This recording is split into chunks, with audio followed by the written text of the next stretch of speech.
So I didn't like any of the MGN12 caps that I found out there on the internet. They're designed and printed these up. They're designed to take an 8mm M5 bolt, and the bolt will actually sit flush with the top of here. I don't have any 8mm, all I got are 10, so I just added a washer for a spacer. Works. Anyway, let's see if the sensorless homing still works on these. It should.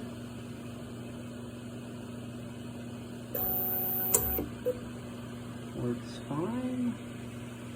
So let's move this face outside. Fine. And then let's home it. Beautiful. Link in the description.